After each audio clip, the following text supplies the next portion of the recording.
I don't know if there are any baseball fans out there, but if you are, you know last night was the All-Star game. And I heard it was a pretty good one. Our power went out, so we didn't get to watch, but I heard it was good. And I couldn't help but think when Father Bobby was proclaiming the gospel that Jesus called his all-star team together. But unlike the baseball all-stars, this team wasn't so special by their own nature, but it was because what Jesus gave them that made them all-stars. Well, yesterday's gospel ended with Jesus telling his disciples that the harvest is abundant, but the laborers are few. So ask the master of the harvest to send out laborers for his harvest. God always has a plan. He was telling his closest disciples of the great potential and yet a lack of those to do the work of God. And so he tells them to ask God for laborers to accomplish the work, to get the mission done. And today we see God's plan. Jesus described the crowds like sheep without a shepherd. In Ezekiel, this reference is made to the suffering of God's people due to ineffective and corrupt leaders who did not follow God's way. But in the Gospel of Matthew, Jesus is seen as the shepherd. He is the one promised in Ezekiel who would come in the line of David, and he would come to unite God's people of Israel. The answer to the corrupt leaders of Jesus' time is to ask God for righteous men to lead the people. And God answers by Jesus appointing the 12 apostles, the men who would help carry out Jesus' mission.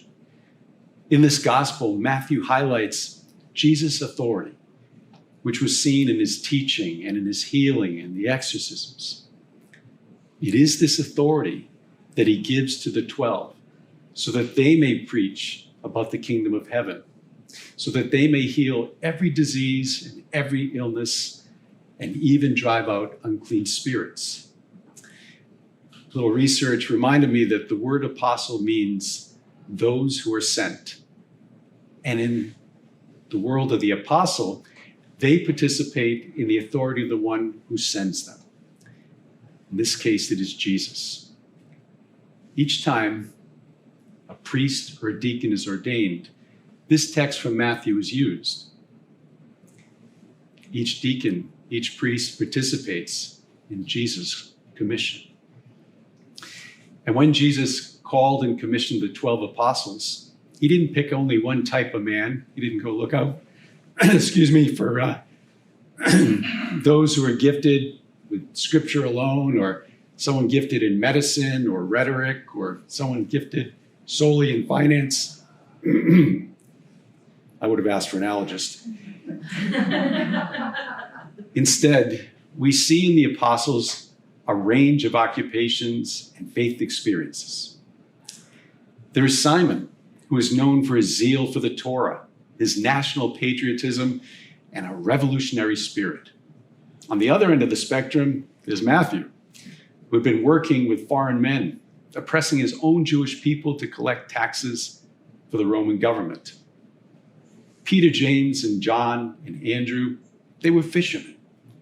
And 2 of the 12, Philip and Andrew, had Greek names, a clue to their family's openness to the Gentile culture. Pope Benedict XVI wrote of all this in saying, precisely in this wide range of backgrounds and temperaments and approaches, the 12 personify the church of all ages and its difficult task of purifying and uniting these men in their zeal for Jesus Christ. My brothers and sisters, every cardinal, bishop, priest, and deacon have received Jesus' authority to continue his mission in their particular vocation and office. Through the apostolic succession, Jesus' authority has been passed down through the centuries. So there are shepherds who continue Jesus' teaching and healing and driving out unclean spirits.